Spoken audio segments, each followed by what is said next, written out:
I remember one night, I was still at work, and you ladies know what it's like to be working hard, right? Single moms, some of us.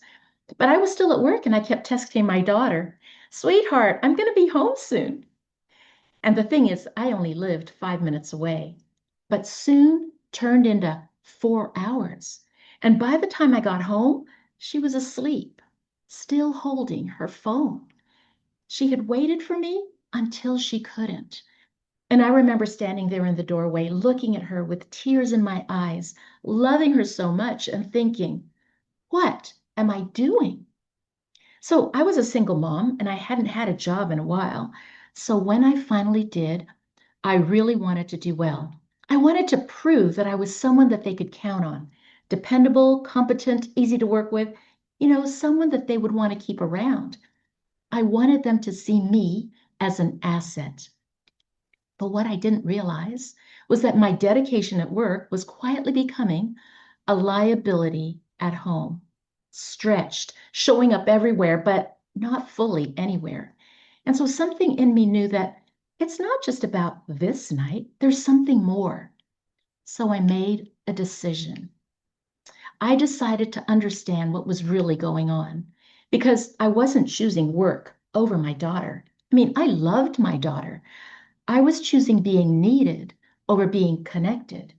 Actually, I was choosing being well received over being fully myself.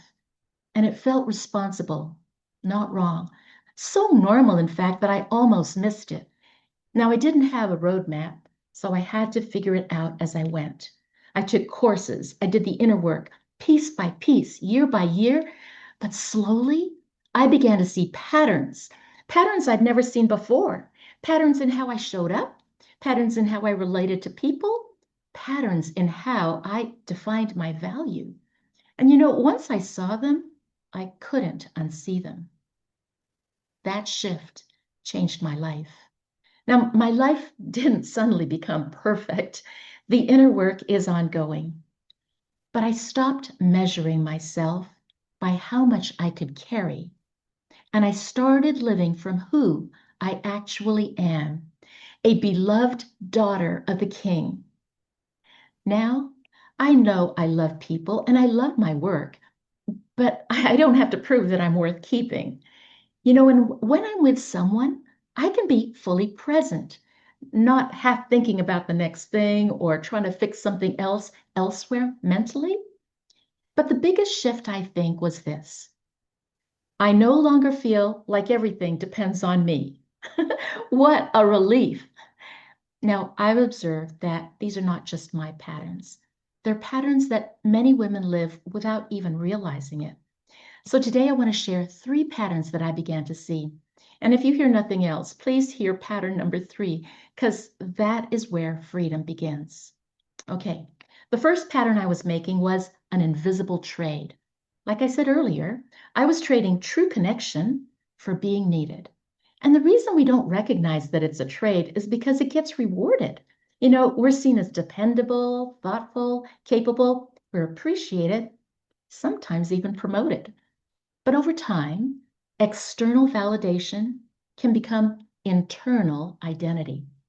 So, what starts out as being needed and rewarded for what you do can quietly become who you believe you are. So, the real trade isn't just connection for being needed, it's deeper than that. We begin to trade who we are for how we're received.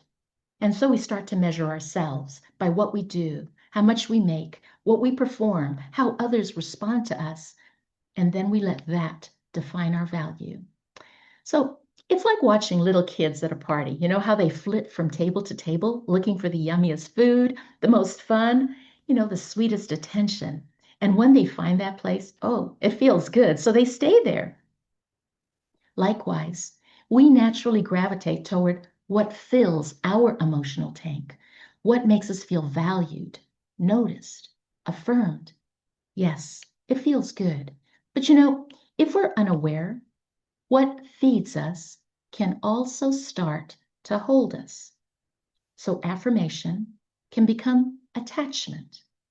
And the support that was meant to just nourish us for a season can be something that we know that if we don't have it, something's going to fall apart.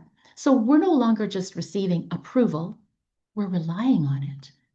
And that's why when your worth is tied to what you do, you can give and give, but it never feels like enough. And you'll always feel the need to do more. And then instead of stopping, you just compensate, you stretch, you give a little more. But over time, what first felt meaningful can start to become heavy. That led me to the second pattern. I saw the cost of that invisible trade. Because what looks like strength on the outside can feel very different on the inside when you're carrying more than's actually yours to carry. And the cost shows up in ordinary ways, an internal cost. That's when you wake up tired, even after a full night's sleep. Maybe you can relate. Or after a vacation, though some vacations are tiring. But when you finally sit down to rest, your mind is still racing. You're replaying conversations, replying to texts in your head, thinking about what still needs attention. So from the outside, you look completely fine. But on the inside, there's this quiet tension. It's a low-grade weariness. It's a subtle discontent, like something is always unfinished, including yourself. Then there's the relational cost. You're with people you love, but not fully with them. You're at dinner, but mentally at work or planning the next investment. You're listening, but part of you is already trying to respond in your head, fixing, anticipating what comes next. So, yes, you can be physically present, but emotionally divided. And then later on, what happens is you feel this ache of having missed the moment that you were technically there for, but not really. And then here's something important for us women in this room. There is a leadership cost. Because when you carry more than is yours to carry, you don't just take on extra responsibility, you begin to actually shape the environment around you. People wait for your input. They defer to your judgment. They actually bring you the problem before they've even tried to solve it because you have all the answers. You become that reliable, wonderful go-to person. And at first, it looks like leadership, right? And it feels good. But actually, what we're doing is we're creating dependency, and we become the one that everything and everyone depends on. And then, without intending to, ironically, we become the bottleneck. That's when things get stuck and they slow down. So, when one person carries too much, others often stop rising to carry, to contribute, or to grow. But underneath all of that, there's also an emotional cost. You don't just feel tired, you start to feel alone in it. You're needed, but you're not nurtured. You can feel appreciated, admired for how much you can handle, and maybe you even feel indispensable. Seen for what you do, but rarely known for who you really are. So the question isn't simply, okay, how do I do less? Because for many of us, doing less, well, that's not an immediate option. We're committed. We have obligations. People rely on us. So the real question is this: how do I care deeply without editing myself in the process? And that's where the third pattern begins. It's the shift. It set me free. Because the problem isn't how much you care, it's what is driving that caring. And so the shift isn't simply doing less. I found that even when I tried to do less, I would slowly fill the space again. I'd say yes again, I'd step in again, I'd carry more again. Not because I had to, but because something deeper had not yet changed. And that's when I realized, whoa, this is not a time management issue. It's an identity pattern. Because when you've learned to find your value in being useful, helpful, needed, well received, you can change your schedule, but you'll still live in the same pattern. See, the shift begins not with managing your time or activities better, but with realigning your choices and your actions with your identity, who you believe you are, and what matters most to you. So it's choosing to no longer live from pressure or expectation. That's a big one. Or the need to prove your worth. That's an even bigger one. Because your worth was never meant to be something you earn or prove or constantly manage. You are worthy. Your worth was meant to be something you simply receive and then live from. And for me, identity realignment became simple when I learned to practice 3 inner moves: pause, return, and respond. First, pause. Before I automatically said yes, before I stepped in again, before I carried more, I had to learn to pause and ask, what is driving me right now? Is it love or is it pressure? Is this wisdom or is it fear? Is this truly mine to carry, or am I simply trying to secure my worth? Because you can't shift what you don't notice. So you have to pause to notice it and name it, and then return. Once I noticed what was driving me, I had to come back to what was true about me. Not the old story that I'm only valuable when I'm useful. Not that old story that I have to hold everything together or things will fall apart. Not that old story that being received is the same as being true to me. And so, what is actually true? Well, we share this truth. You don't have to perform for your worth. You don't have to edit yourself in order to belong. That's just fitting in. You don't have to carry everything to be loving or to be loved. This is identity realignment. It's not becoming someone new. It's simply stopping the habit and urgency of abandoning who you are. And then the third was to respond.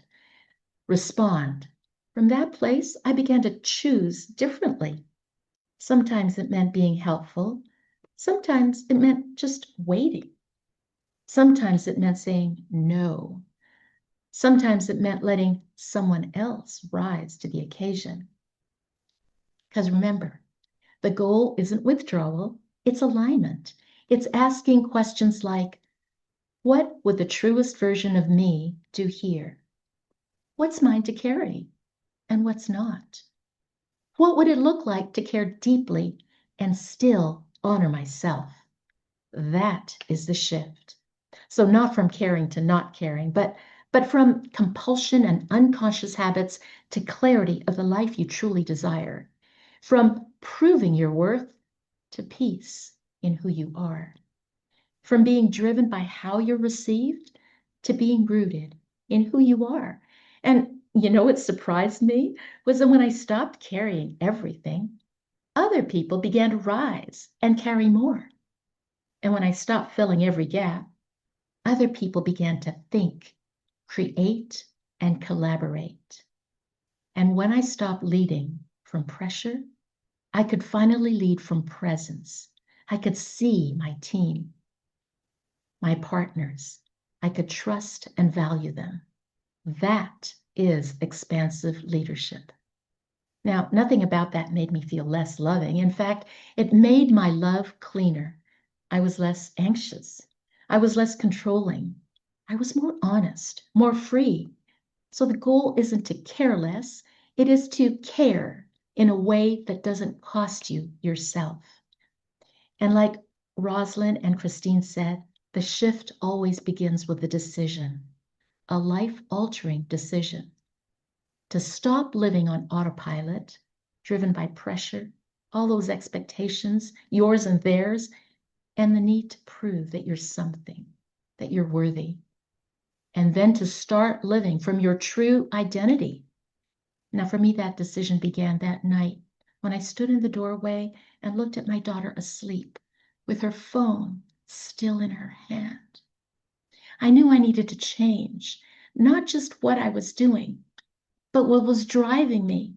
And maybe that's where your invitation is today, to become less driven by the need to be received for what you do and to be known for who you really are, rooted in what is uncompromisingly true about you.